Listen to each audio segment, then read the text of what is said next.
नमस्कार, खबरें जारी न्यूज 24 पर मैं हूं आपके साथ मकसूद खान। महाराष्ट्र नगर निगम चुनाव में बीजेपी के सुनामी में कांग्रेस उड़ गई, लेकिन इसी सुनामी में असदुद्दीन ओवैसी की पतंग खूब उड़ी। महाराष्ट्र नगर निगम चुनाव में बीजेपी ने ऐतिहासिक जीत दर्ज की है, जिसके ओवैसी फैक्टर ने अहम रोल अदा किया है। साथ ही साथ जिस तरह से एआईएमआईएम लगातार हर चुनाव में और बेहतर होती जा रही है, इसके पीछे ओवैसी के कैरेक्टर का बहुत बड़ा फैक्टर है। पहले बिहार, उसके बाद महाराष्ट्र के नतीजे बताते हैं कि बंगाल और यूपी में भी ओवैसी का यह फैक्टर अहम साबित हो सकता है।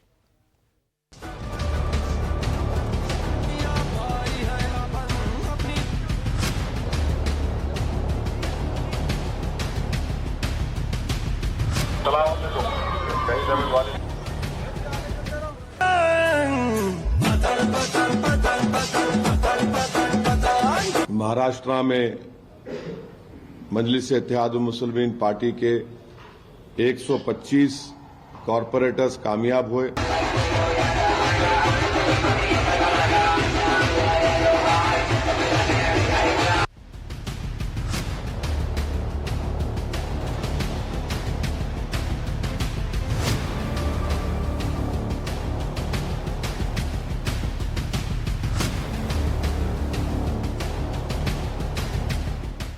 बीएमसी में जीत से गदगद भाईजान।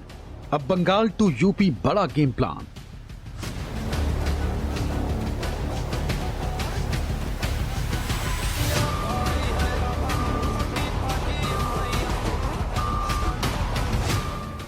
बिहार, यूपी, महाराष्ट्र, बंगाल, मुसलमान की पसंद ओवैसी कमान।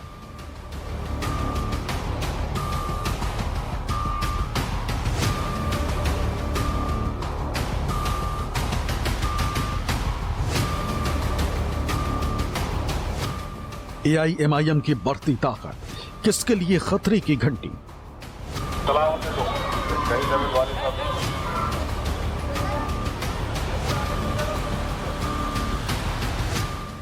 जबान से कट्टर सांसद बैरिस्टर ओवैसी फैक्टर।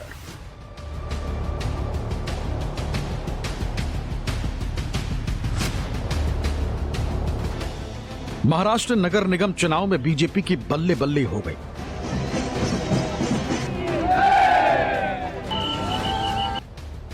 लेकिन बीजेपी को अपनी इस जीत का थोड़ा बहुत क्रेडिट तो असदुद्दीन ओवैसी को भी देना चाहिए, जो महाराष्ट्र में घूम घूम कर बुर्के वाली मेयर से लेकर बुर्के वाली प्रधानमंत्री वाला सपना मुसलमानों को दिखा रहे थे। असदुद्दीन ओवैसी का ख्वाब यह है कि एक दिन आएगा इस देश में इंशाअल्लाह ताला, शायद हम और आप नहीं रहेंगे मगर देखना, एक हिजाब पहनने वाली बेटी इस देश की वजीर आजम बनेगी। अब भले ही ओवैसी का बुर्के वाली मेयर वाला सपना पूरा नहीं हुआ है, लेकिन उनकी पार्टी ने महाराष्ट्र में जगह जगह बीजेपी मेयर बनवाने में तो अपना पूरा रोल निभा ही दिया है। नतीजों से क्लियर है कि कई मुस्लिम बहुल वार्ड्स में एआईएमआईएम ने एमवीए के वोट काटे, जिससे महायुति को आसान जीत मिली। अब आपका बीजेपी से कोई अलायंस किसी भी तौर पर लोकल लेवल पर नहीं है ना ओवैसी साहब? नहीं हो सकता है ना, कैसे हो सकता है बताइए। 2014 से लेकर 2025 तक जितने पार्लियामेंट में मोदी सरकार बोलिए या एनडीए ने लेकर आए, जहां पर हमने इसको समझा कि संविधान के खिलाफ है, हमने अपोज किया उनको। जहां पर देश की बात आई, ऑपरेशन सिंदूर की बात आई, हम देश के साथ खड़े रहे, गवर्नमेंट के साथ, देश के साथ खड़े रहे, मोदी के साथ, बीजेपी के साथ कहां खड़े थे हम? तो पॉलिटिकली हमारी आइडियोलॉजी क्लियर है, हम नहीं जा सकते, ना जाएंगे एनडीए के साथ। बीएमसी, जिस पर पिछले 2 दशकों से ज्यादा समय से शिवसेना का दबदबा रहा है, वहां अब बीजेपी का राज चलेगा, जिसमें ओवैसी की पार्टी का भी योगदान है। एआईएमआईएम के लिए रणनीतिक सफलता साबित हुए पार्टी ने यहां 8 सीटें जीती, जबकि 2017 के बीएमसी चुनावों में एआईएमआईएम को केवल 2 सीटें मिली थी, यानी इस बार 6 सीटों की सीधी बढ़त हुई। एआईएमआईएम ने मुस्लिम बहुल इलाकों में मजबूत पकड़ बनाई, वहीं तीखे विरोध और आंतरिक चुनौतियों के बावजूद एआईएमआईएम ने इन चुनावों में 125 सीटें जीतकर यह साबित कर दिया कि पार्टी अब महाराष्ट्र की शहरी राजनीति में एक स्थायी और प्रभावी ताकत बन चुकी है। सबसे अहम बात यह है कि एआईएमआईएम ने 29 में से 12 महानगर पालिकाओं में अपनी उपस्थिति दर्ज कराई। ओवैसी साहब के लिए महाराष्ट्र से ऐसे नतीजे आए लोकल बॉडी इलेक्शन से जैसे कभी नहीं आए इतिहास में। पिछली बार 29 नगर पालिकाओं में करीब 56 सीटें थी पार्षदों की ओवैसी साहब के पास। इस बार डबल से भी ज्यादा। स्वागत ओवैसी साहब, मुबारकबाद। कैसे हो गया ये? नहीं, ये तो सबसे पहले तो अल्लाह सुब्हानहू तआला करम है और वहां की आवाम का शुक्रगुजार हूं कि उन्होंने हम पर एतमाद और भरोसा किया और हमारे 125 म्युनिसिपल कॉर्पोरेटर्स को कामयाब किया। हम लोग एक कलेक्टिव एफर्ट था, तो अल्हम्दुलिल्लाह अच्छा रिजल्ट आया और हमको जिम्मेदारी हम पर बढ़ गई है। उम्मीद करते हैं कि हमारे जो इलेक्टेड कॉर्पोरेटर्स हैं वो उसी मिलनसारी के साथ जो उन्होंने इलेक्शन कैंपेन में जनता से बात करेंगे, उनकी तकालीफ को और अपने अपने वार्ड्स को डेवलपमेंट करवा। एआईएमआईएम की यह सफलता संकेत देती है कि शहरी मुस्लिम मतदाता पारंपरिक दलों से इतर विकल्प तलाश रहे हैं। ओवैसी प्रतीकात्मक राजनीति से आगे बढ़कर स्थानीय सत्ता में भागीदारी की ओर बढ़ रहे हैं। पार्टी ने खुद को केवल विरोधी नहीं बल्कि नगर प्रशासन में दखल करने वाली ताकत के रूप में स्थापित किया है। यह सिर्फ महाराष्ट्र के नगर निगम चुनाव की बात नहीं, बल्कि महाराष्ट्र की कामयाबी से पहले बिहार चुनाव में सीमांचल में जिस तरह से ओवैसी और उनकी पार्टी ने शानदार प्रदर्शन दिखाते हुए विधानसभा चुनाव के दौरान सीमांचल में महागठबंधन के प्रत्याशियों को तगड़ा नुकसान पहुंचाया और 5 सीटें भी जीती, वहीं यूपी के पूर्वांचल का मुद्दा भी ओवैसी लगातार उठाते आए और असदुद्दीन ओवैसी की नजर अब बंगाल विधानसभा चुनाव पर भी हो सकती है, क्योंकि पश्चिम बंगाल में कुल 23 जिले जहां लगभग कुल आबादी का 27 से 30% मुसलमान है। बंगाल में चुनाव लड़ेंगे ओवैसी साहब? आदिल हसन साहब हमारे पार्टी के स्पोक्सपर्सन भी हैं और बेचारे 350 वोट से बलरामपुर से हार गए, वो गए हैं और मुझसे मुलाकात करेंगे। तो आदिल हसन साहब और हमारे बिहार के अध्यक्ष अख्तर रहमान साहब, तौसीफ आलम साहब, मुर्शिद आलम साहब, क्योंकि सब इलाके बंगाल से सटे हुए हैं, हम लोग बैठकर बात करके फैसला करेंगे। ओके, मतलब बंगाल, असम जो 5 स्टेट्स के इलेक्शन आ रहे हैं उस पर अभी आपकी पार्टी में चर्चा चल रही है, कोई फैसला नहीं हुआ है? बंगाल के बारे में हम लोग बैठ के बात करेंगे। बिहार और महाराष्ट्र में ओवैसी का फॉर्मूला हिट रहा। उनके मुद्दों ने वोट में तब्दील होकर कामयाबी की नई इबारत लिखी है। लेकिन क्या बंगाल में ओवैसी फैक्टर हिट होगा या फ्लॉप, ये तो वक्त बताएगा। लेकिन अगर ओवैसी की वजह से मुस्लिम वोट में बंटवारा हुआ तो तय मानिए कि टीएमसी का खेला बिगड़ जाएगा। और इस बार ममता के लिए बंगाल में चुनाव पहले जितना आसान नहीं रहेगा। Bureau report, news 24। तो बिहार में अपनी सियासी ताकत का लोहा मनवाने के बाद असदुद्दीन ओवैसी के हौसले काफी बुलंद हैं और अब अपनी जीत का कारवां बिहार के पड़ोसी राज्यों खासकर पश्चिम बंगाल और यूपी में बढ़ाने की वो तैयारी कर रहे हैं। और इसी तैयारी की एक झलक नजर आई महाराष्ट्र के निकाय चुनावों में। ये रिपोर्ट। 2019 में किशनगंज विधानसभा उपचुनाव जीतकर खाता खोला और 2020 के विधानसभा चुनाव में 5 सीटें जीतकर तहलका मचा दिया। असदुद्दीन ओवैसी की पार्टी एआईएमआईएम ने बिहार में ऐसा कमाल किया कि सियासी पंडित भी हैरान रह गए। असदुद्दीन ओवैसी ने बिहार में आरजेडी और कांग्रेस के पांव के नीचे की जमीन खींच ली। आरजेडी का कथित MY समीकरण बेमानी बन गया। सीमांचल के मुसलमानों ने ओवैसी को बिहार में बड़ा M फैक्टर बना दिया। हालांकि चुनाव के बाद जब आरजेडी की सरकार नहीं बनी तो ओवैसी को ही इसका कसूरवार ठहराया जाने लगा और इसी दबाव में ओवैसी के 5 विधायकों में से 4 ने पाला बदलकर लालटेन थाम ली। बरसों बीत गए लेकिन ओवैसी के दिल में ये कसक बाकी रह गई। 2024 के लोकसभा चुनाव प्रचार के दौरान आरजेडी को ओवैसी की ये ललकार आज भी सोशल मीडिया में वायरल है। और याद रखो राजद वालों, तुमने 4 को खरीदा ना, इंशाअल्लाह ताला तुम भिखारी बन के अख्तरुल ईमान और तौसीफ आलम के घर को आओगे। हम तुमको बताएंगे कि सीमांचल के इंसाफ कैसे हो। मुझे इस बात की पूरी उम्मीद है कि 4 भाग गए थे अपना ईमान बेचकर। ये 4 भाग गए थे, अब इंशाअल्लाह 24 आएंगे और जिन्होंने इनको भगाया हम तुमको भगाएंगे बिहार में। 5 साल बाद गंगा में बहुत पानी बह गया। ओवैसी का गुस्सा भी ठंडा पड़ा और उन्होंने महागठबंधन में शामिल होने के लिए लालू यादव के पास अर्जी भी भेज दी, लेकिन लालू यादव ने ओवैसी का प्रस्ताव ठुकरा दिया और ओवैसी फिर पुराने तेवर में लौट आए। राजद के किसी नेता ने टीवी चैनल पर उससे कह दिया कि आप कितना सीट खड़ा कर दिए, तो शादाब ने कहा देखो भाई, महाभारत नहीं होती थी अगर आप पांडवों को 5 गांव दे देते। हमने 6 सीट मांगा था, आपने नहीं दिया, पूरे कौरवा बर्बाद हो गए, इसीलिए तुम आपको बता रहे हैं। हम तो 6 सीट पूछे थे मगर तुम अहंकार में थे। तेजस्वी बड़ी बात करते हैं, बोलते हैं मेरी उम्र कच्ची है मगर मेरी जबान पक्की है।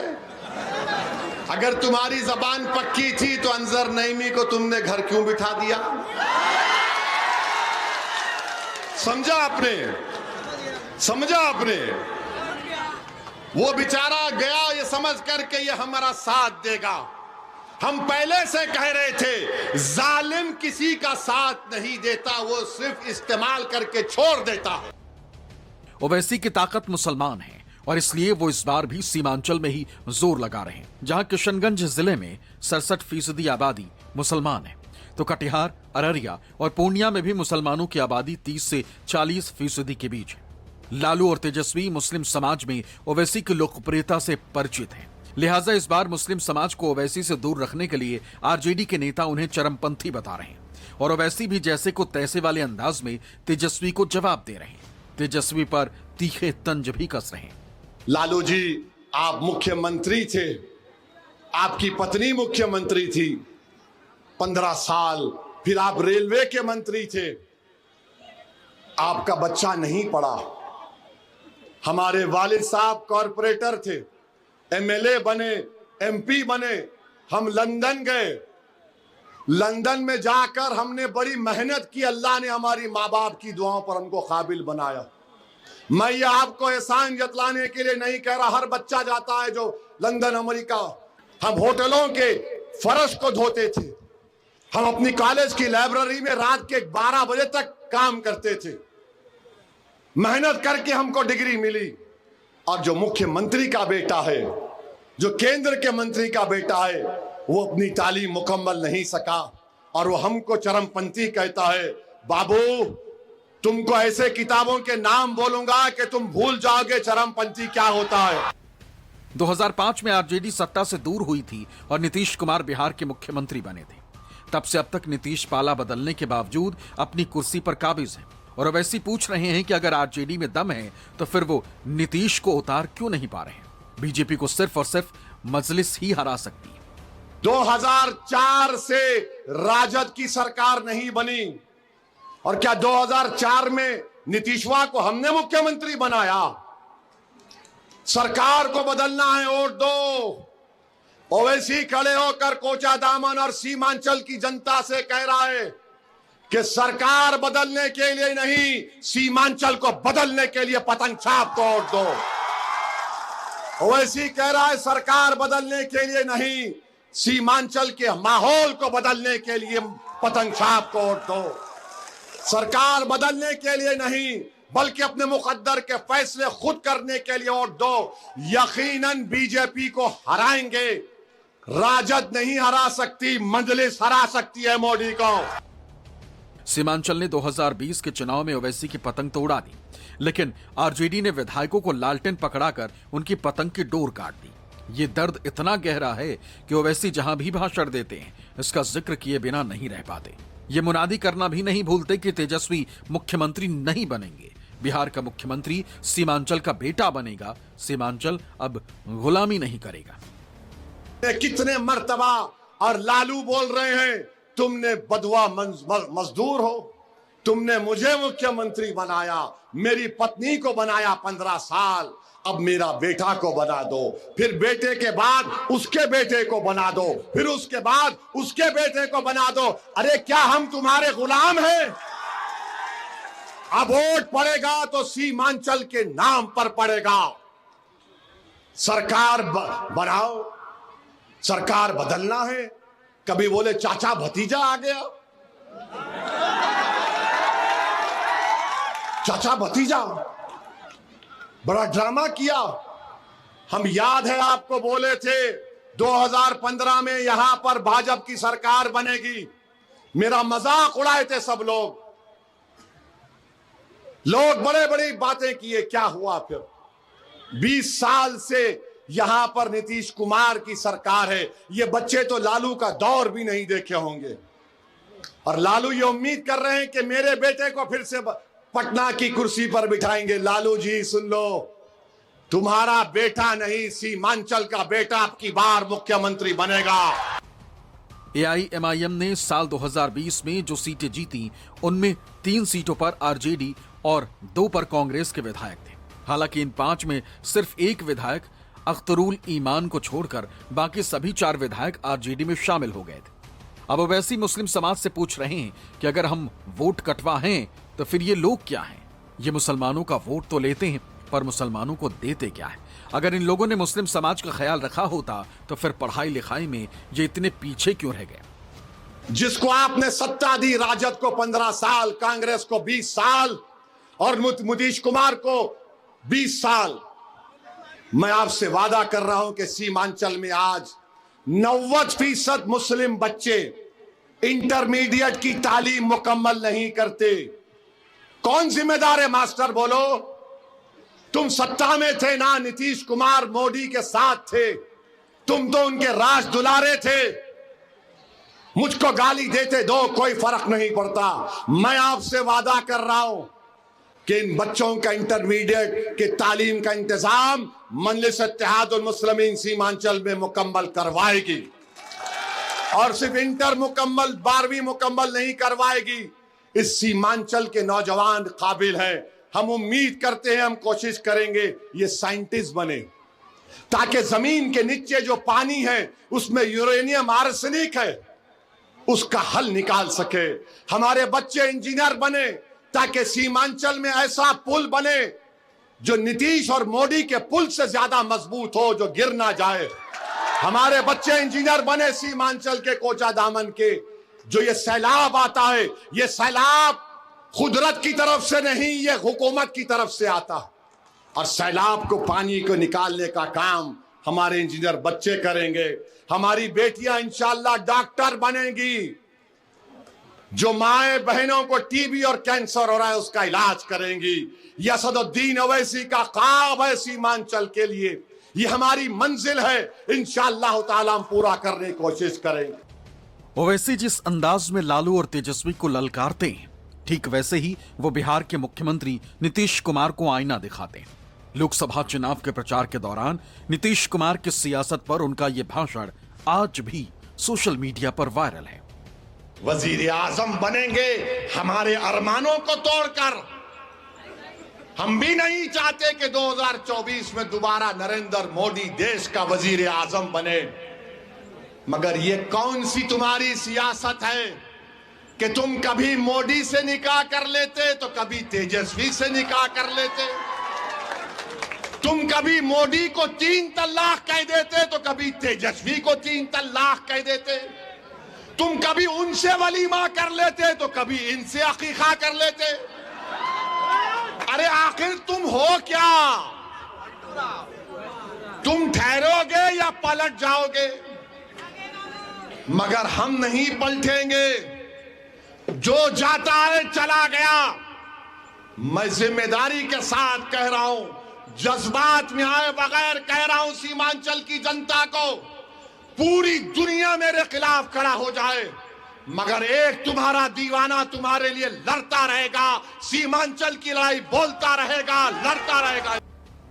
तेजस्वी को लेकर असदुद्दीन ओवैसी का गुस्सा कुछ खास है और नाराजगी ऐसी है कि वो तेजस्वी के धर्मनिरपेक्षता को भी सवालों के घेरे में डाल रहे हैं। दावा ये कि तेजस्वी ने नरकटियागंज से ऐसे शख्स को टिकट दिया है जो पहले विश्व हिंदू परिषद का सदस्य रह चुका है। अभी सत्ता मिली नहीं तो अभी से चरमपंथी, सत्ता मिली नहीं तो दीपक यादव को टिकट दिया जो तलवारें बांटता है। तलवार बांट रहा है दीपक यादव। ये विश्व हिंदू परिषद का आदमी, आरएसएस का आदमी, और उसको उसने नरकटियागंज से अपना उम्मीदवार बना है और चरमपंथी ओवैसी को। तेजस्वी का दावा यह भी है कि बीजेपी तो जाहिर है, लेकिन नीतीश और तेजस्वी भी सीमांचल के लोगों को शिक्षित होने देना नहीं चाहते। दिल्ली में बैठी अब मोदी हो, पटना में बैठा नीतीश कुमार हो या तेजस्वी हो, ये सब का कबूल करेगा, मगर जहां पर बात आएगी मुसलमान की तो बोलेंगे नहीं, ये नहीं हो सकता। ये चाहते ये है कि हमेशा आपको जंजीरों में जकड़ कर रख दिया जाए, ये चाहते ये हैं कि हमेशा सीमांचल को पसमानदा रख दिया जाए, ये चाहते हैं कि कभी जिन गांव का नाम हमने लिया वहां पर कभी नदी कटाव का काम ना हो, ये चाहते ये हैं कि हमारे बच्चे। मुस्लिम समाज में ओवैसी की शख्सियत आम धारणा से उलट है, यानी मुस्लिम समुदाय ओवैसी में एक ऐसा नेता देखता है जो मुस्लिम समाज के वजूद के लिए लड़ता है और इस लड़ाई में वो किसी भी हद तक जा सकता है। वक्फ बिल को लेकर ओवैसी का यह भाषण इसी की तस्दीक करता है। ये कोई जो बंदियों बरेलवियों का अहले हदीस का मसला नहीं है, ये वक्फ का मसला है। जो जायदाद अल्लाह के नाम पर है, तुम और हम क्या जवाब देंगे हशर के मैदान में? उस अल्लाह के सामने हम क्या बोलेंगे कि परवरदिगार, जो हम तेरे नाम पे चीज उसको नहीं बचा सके? क्या जवाब दोगे आप और हम बता? महाराष्ट्र विधानसभा चुनाव में ओवैसी ने पूरी ताकत झोंकी थी, हालांकि कामयाबी उनके हिस्से नहीं आई, लेकिन उनके भाषणों ने मुस्लिम समाज में जोश पैदा किया और हजारों की भीड़ उन्हें सुनने को उमड़ी। अब बीजेपी के उम्मीदवार है, अब उन्होंने तो खाली गाली दे रहे मेरे को, ये ऐसा वो ऐसा, वक्फ का हम वो ले लेंगे, हम मस्जिद ले लेंगे, हम कब्रिस्तान ले लेंगे, हम खानका ले लेंगे, हम फुला ले लेंगे। अरे भाई साहब, आप क्या क्या लेना चाहते?